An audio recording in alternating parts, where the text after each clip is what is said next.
welcome back. So this is Bhavna Puri and today we will talk about chapter number 1 of class 10 English. So जो chapter है Footprints Without Feet का first chapter, उसका title क्या है? A Trump of Surgery. So basically इस title को जब हम समझेंगे तो इसमें जो words दे रखे हैं, एक है Trump और एक है Surgery.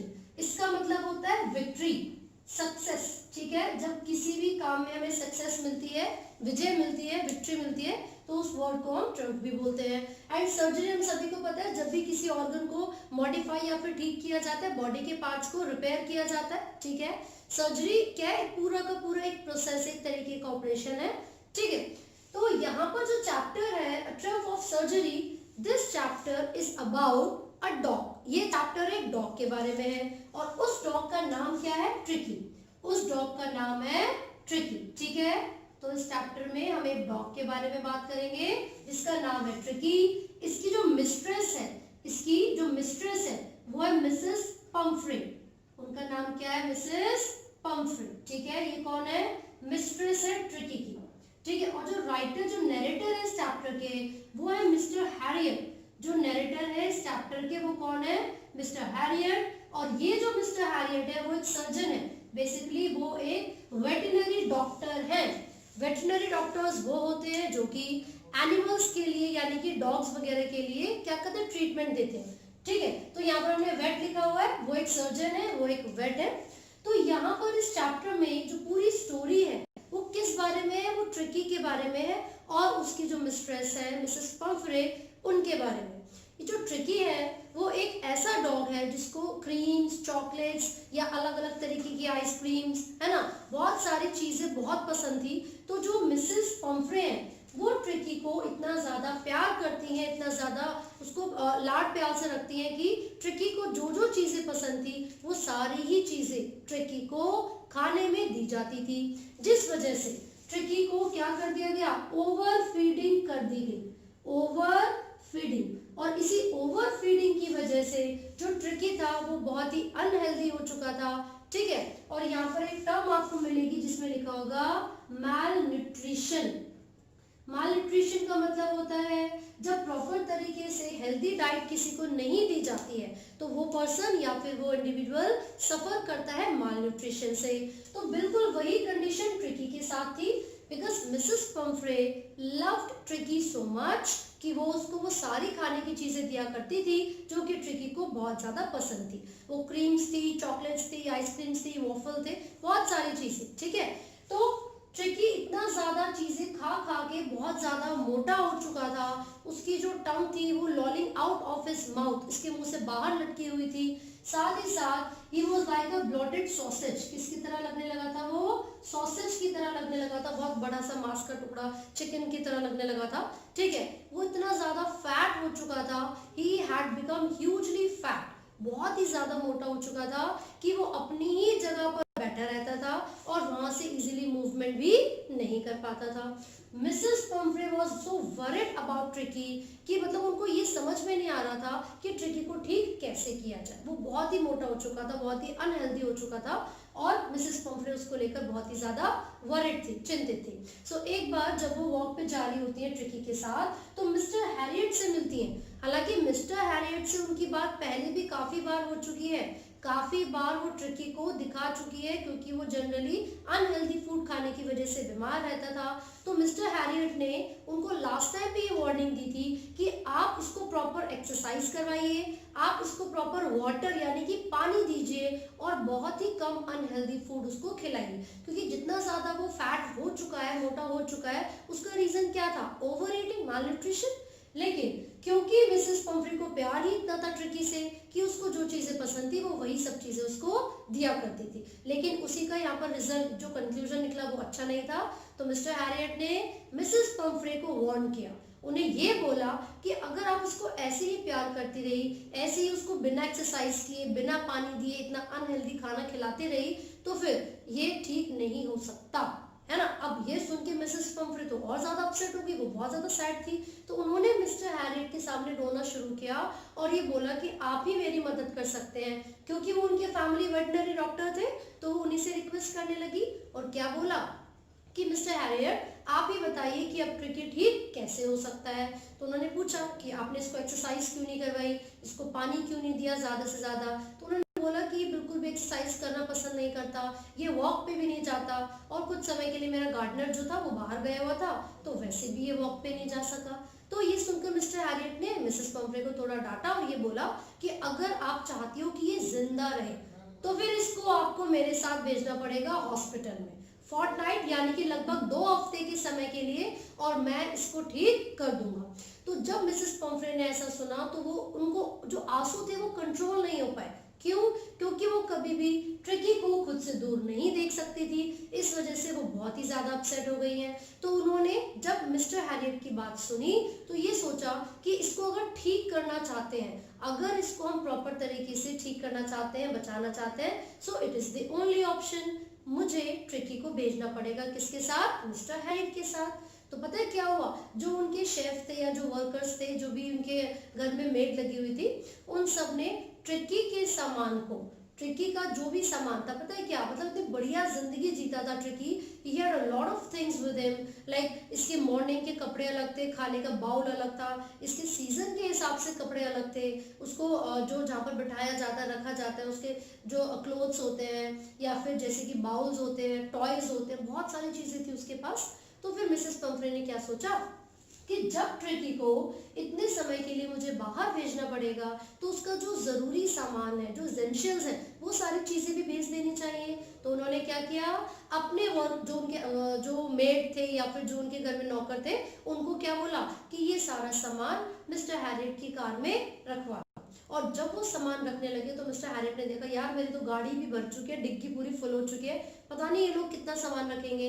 उन्होंने फटाफट से ट्रिकी को उठाया और अपनी कार में ड्राइवर की सीट के बराबर में ट्रिकी को बैठा दिया। एंड ट्रिकी ने क्या किया, अपनी टेल को हिलाया, अपनी पूंछ को हिलाया, क्योंकि वो इतना ज्यादा ह्यूजली फैट है, पूरी बॉडी को वो मूव नहीं कर सकता, ठीक है। तो उसने सिर्फ अपनी टेल को हिलाया रिस्पॉन्स देने के, जो डॉग्स जनरली करते हैं। तो फिर अब मिस्टर हैरियट समझ चुके थे कि इतना सारा सामान ऑलरेडी उन्होंने मेरी कार में ऑलरेडी भर दिया है, अगर मैं और ज्यादा देर रुकूंगा तो ये तो और भी ज्यादा सामान लेकर आ जाएंगे। और जो मिसेस पम्फ्रे हैं, अगर मैं ज्यादा देर रुका तो वो रोते रोते पागल हो जाएंगी और ट्रिकी को मेरे साथ नहीं जाने देगी, ठीक है। तो फिर मिस्टर हैरियट ने कार का दरवाजा बंद किया, डिग्गी को बंद किया और फटाफट से कार ड्राइव करना स्टार्ट कर दिया। और साइड में जो मिरर होता है, रियर मिरर, वहां से देखा तो पीछे की तरफ मिसेस पम्फ्रे खड़ी हुई थी and she was bitterly crying, वो बहुत ज्यादा रो रही थी और वो इवन रोकने की कोशिश कर रही थी कार को और ट्रिकी को। लेकिन जो मिस्टर हैरियट थे वो ऑलरेडी जानते थे कि अगर वो इतना ही प्यार करती रही और ट्रिकी को डॉक्टर के साथ नहीं जाने दिया तो ट्रिकी की तबीयत और भी ज्यादा बिगड़ सकती है, इसलिए वो उसको अपने साथ अपने वेटनरी हॉस्पिटल में ले गए। अब क्या होगा, जब वो उसको अपने साथ लेके जाएंगे वेटनरी हॉस्पिटल में, तो वहां पर ऑलरेडी बहुत सारे डॉग्स थे।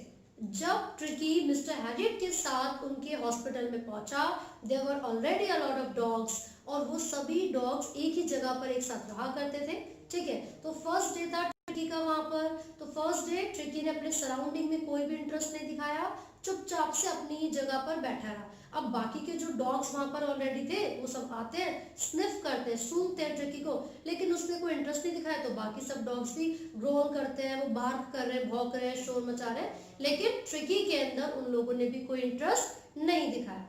अब पता है क्या हुआ, जब उन सारे डॉग्स को बाउल में खाना मिलता है तो पहले दिन की बात है कि ट्रिकी को कोई खाना ही नहीं मिला। क्यों? क्योंकि जो मिस्टर हैरियट है वो उसकी हेल्थ को इम्प्रूव करना चाहते हैं और उसी की हेल्थ को इम्प्रूव करने के लिए ये उनका एक तरीका था, एक स्ट्रैटेजी थी।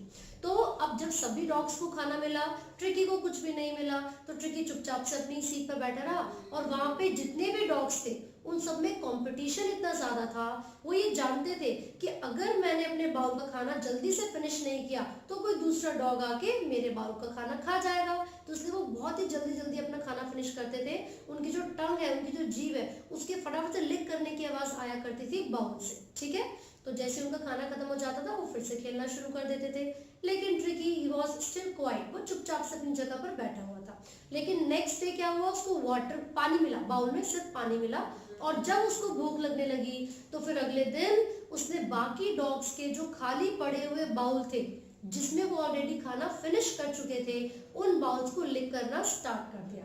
अब इसे देखकर मिस्टर हैरियट को ये समझ में आ गया कि जो ट्रिकी है वो धीरे धीरे वॉक करना शुरू कर रहा है, अपने सराउंडिंग में इंटरेस्ट दिखा रहा है।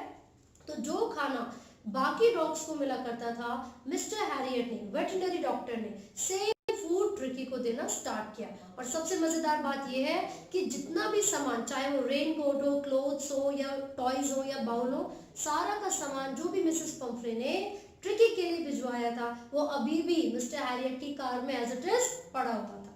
लेकिन क्योंकि मिसेस पंफ्रे बहुत ज्यादा प्यार करती थी ट्रिकी को, वो दिन में 2-3 बार कॉल किया करती थी मिस्टर हैरियट के पास और पूछा करती थी कि ट्रिकी की तबीयत अब कैसी है। तो इसी के साथ साथ वो क्या करती थी, एग्स भिजवाया करती थी, ब्रांडी और रम भिजवाया करती थी।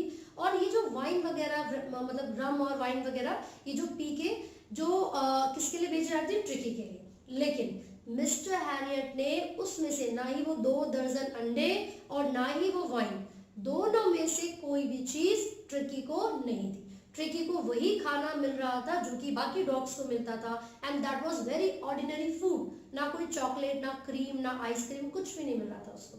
ठीक है, तो वो खाना कहाँ जा रहा था, एग्स कौन खा रहा था, वाइन कौन पी रहा था, मिस्टर हैरियट और उनके असिस्टेंट। तो जितने समय के लिए ट्रिकी को मिस्टर हैरियट ने अपने साथ रखा था, वो उनके लिए बहुत ही लग्जरियस लाइफ जीने जैसा समय था। और वो ट्रिकी को अपने पास एक परमानेंट गेस्ट बना के रखना चाहते थे, सिर्फ इसी रीजन से कि उसको रोज अंडे मिलते रहेंगे, वाइन मिलते रहेगी, और वो कौन खाएगा, मिस्टर हैरियट खाएगा। लेकिन he was a very kind hearted person. उसने पता था कि अगर मैंने 2 हफ्तों से ज्यादा ट्रिकी को अपने साथ रख लिया तो Mrs Pomfrey could not have lived, वो सर्वाइव नहीं कर पाएंगे। ठीक है, तो कितने समय के लिए उन्होंने अपने पास रखा था, लगभग फोर्टनाइट यानी कि 2 वीक्स के समय के लिए, 2 हफ्ते के समय के लिए, 14 दिन के समय के लिए मिस्टर हैरियट ने अपने पास ट्रिकी को रखा था अपने हॉस्पिटल में। और वो उसको नॉर्मल फूड दिया करते थे जो कि बाकी डॉग्स को मिलता है।